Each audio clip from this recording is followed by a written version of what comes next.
Bonjour à tous.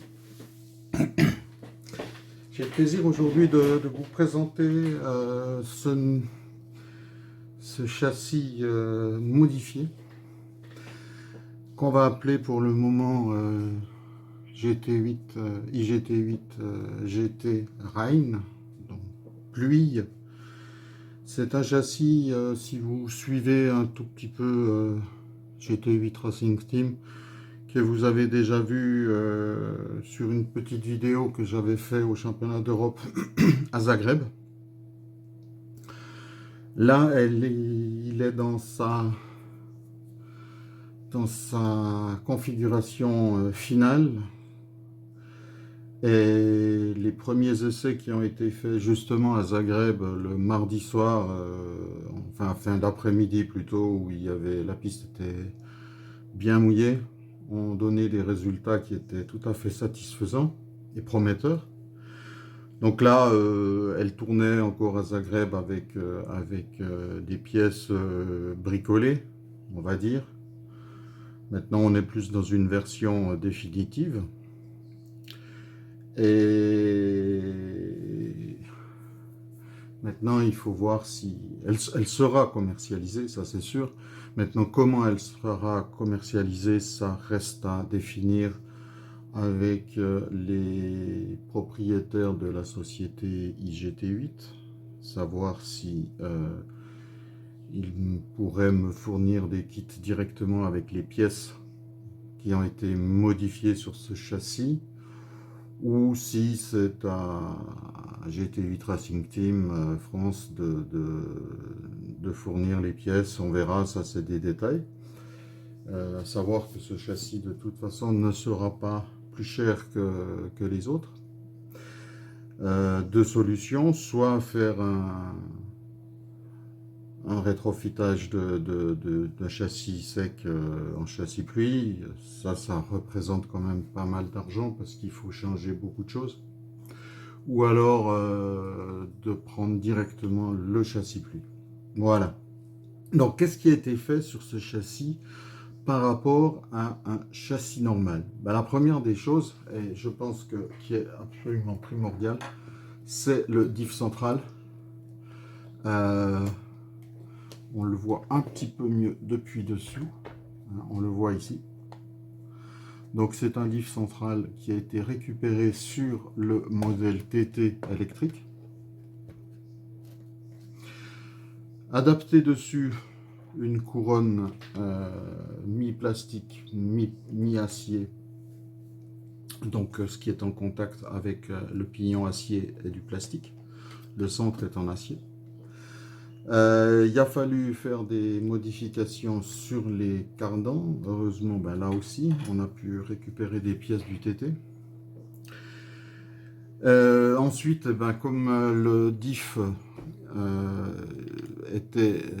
donnait plus d'épaisseur ici au centre que l'axe central fixe, il a fallu revoir et déplacer les bacs, les supports d'accu. Donc là, ils ont été faits en une matière un peu spéciale puisque c'est de la matière souple. On le voit mieux si je démonte le support supérieur.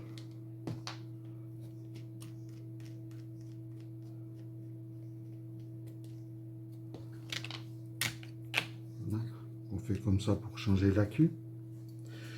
Et là, on se rend mieux compte que toute cette partie est souple et peut supporter des chocs extérieurs. Étant donné qu'on est un petit peu plus déporté, je me suis posé la question, est-ce qu'il fallait un petit peu mieux protéger les accus? C'est ce que j'ai fait avec cette matière. Pour garantir quand même une certaine rigidité, dans les colonnes qui supportent les supports supérieurs, là, il y a des colonnettes en aluminium qui sont mises à l'intérieur, tout simplement pour pouvoir avoir un petit peu de rigidité et puis surtout d'avoir un point quand même bien fixe pour serrer ses accus. Voilà, ça c'est la partie, on va dire, la plus visible, hein, donc, de la voiture. Ce qui l'est un petit peu moins, c'est que là, j'ai monté à l'avant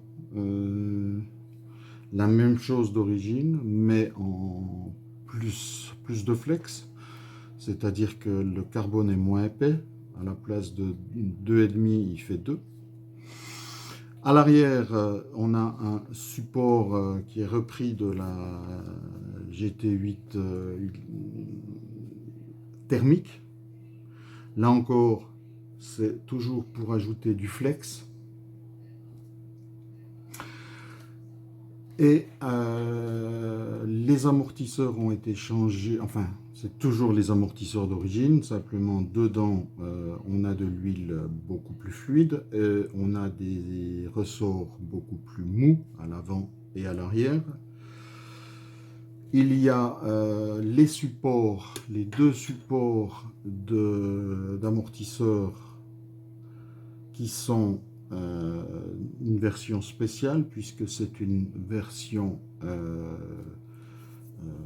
beaucoup plus mince, moins large que la version normale.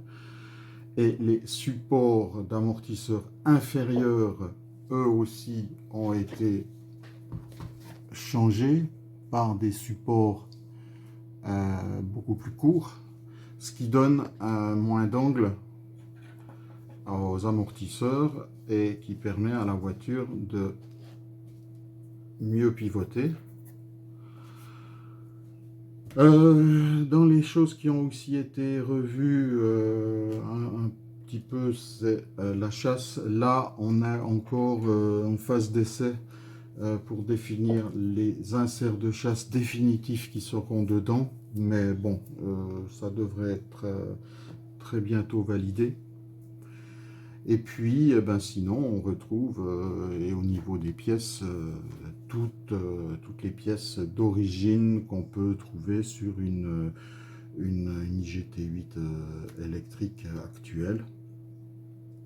À savoir que ce modèle-là, même s'il sort un modèle plus récent, dans quelques mois, ce modèle pourra de toute façon avoir quelques belles années devant lui, puisque sur le marché actuellement, il n'existe pas de châssis pluie proposé par des fabricants de GT8. Donc ce serait le premier modèle vendu spécial pluie.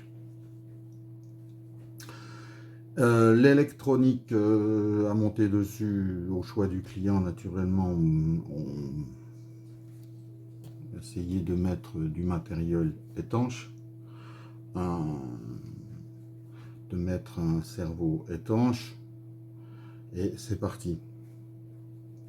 Voilà, en quelques mots, ce que je voulais vous dire et vous présenter aujourd'hui avec ce nouveau modèle, qui sera, je l'espère, à la vente d'ici quelques semaines.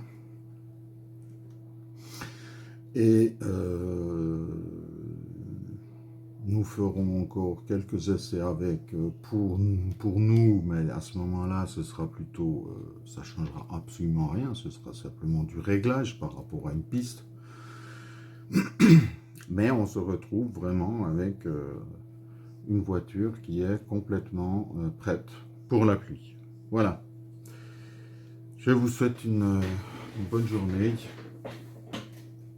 À la prochaine.